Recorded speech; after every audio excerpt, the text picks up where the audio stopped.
শুভ সকাল বন্ধুরা, কে কে শিবরাত্রির উপাস উদযাপন করো? এ দেখো আমরা এরকম ঘরে উপোস করেছি সবাই মিলে। তা আস্তে আস্তে সবাই সকালবেলা স্নান করে বাবা ভোলেনাথের পুজো দেওয়ার জন্য রেডি হয়েছি।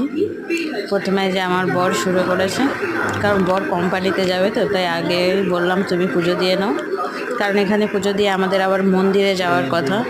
তাই বরকে বললাম তাড়াতাড়ি তুমি পুজোটা করো, তারপরে একসাথে সবাই মিলে আমরা মন্দিরে যাব পুজো দিতে। এখানে পুজো দিচ্ছি।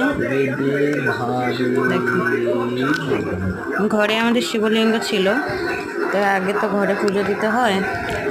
তারপর আমার ছেলেও উপোস করেছিল, ছেলেকে শিখিয়ে দিচ্ছিলাম, বলছিলাম এইভাবে দিতে। তো ছেলেও ঠিক সেইভাবেই কাজ করছে। বাচ্চা মানুষ তো, যেভাবে ভগবানকে ডাকবে ভগবান তাতেই সন্তুষ্ট হবে। তবু বলে দিচ্ছিলাম যে শোনা এইভাবে করো, এইভাবে করো। ও সেইভাবেই করেছে। ভগবান যাতে ওকে ভালো রাখে, সুস্থ রাখে, এটাই ভগবানের কাছে আমি চাই। আর সবাই যাতে সুস্থ থাকে, স্বাভাবিক থাকে, কারণ সবার ভালো চাইলেই তো আমার ভালো হবে, তাই না? তা আমার নিজের পরিবারের সাথে সাথে আমি পরের পরিবারেরও সবার ভালো চাই। সবাই ভালো থাকুক, সুস্থ থাকুক। শিবরাত্রি যারা যারা উপোস করেছে সবাই সুস্থ স্বাভাবিকভাবে বাবার মাথায় জল ঢালো। সবাই ভালো থাকুক।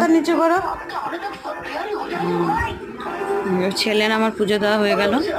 তা আমি পুজো দিয়েছিলাম, আমার ওই ভিডিওটা করা হয়নি। তারপরে এই দেখো আমরা সবাই চলে গেলাম মন্দিরে। দেখো মন্দিরের সামনে কত ভিড়।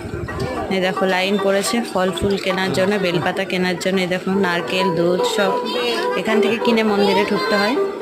তো আমরা এখান থেকে টুকটাক কিছু জিনিস কিনেছিলাম আর কিছু জিনিস নিয়ে গেছিলাম। তারপরে মন্দিরে পুজো সারলাম। এই দেখো। তো বাই, কেমন হলো?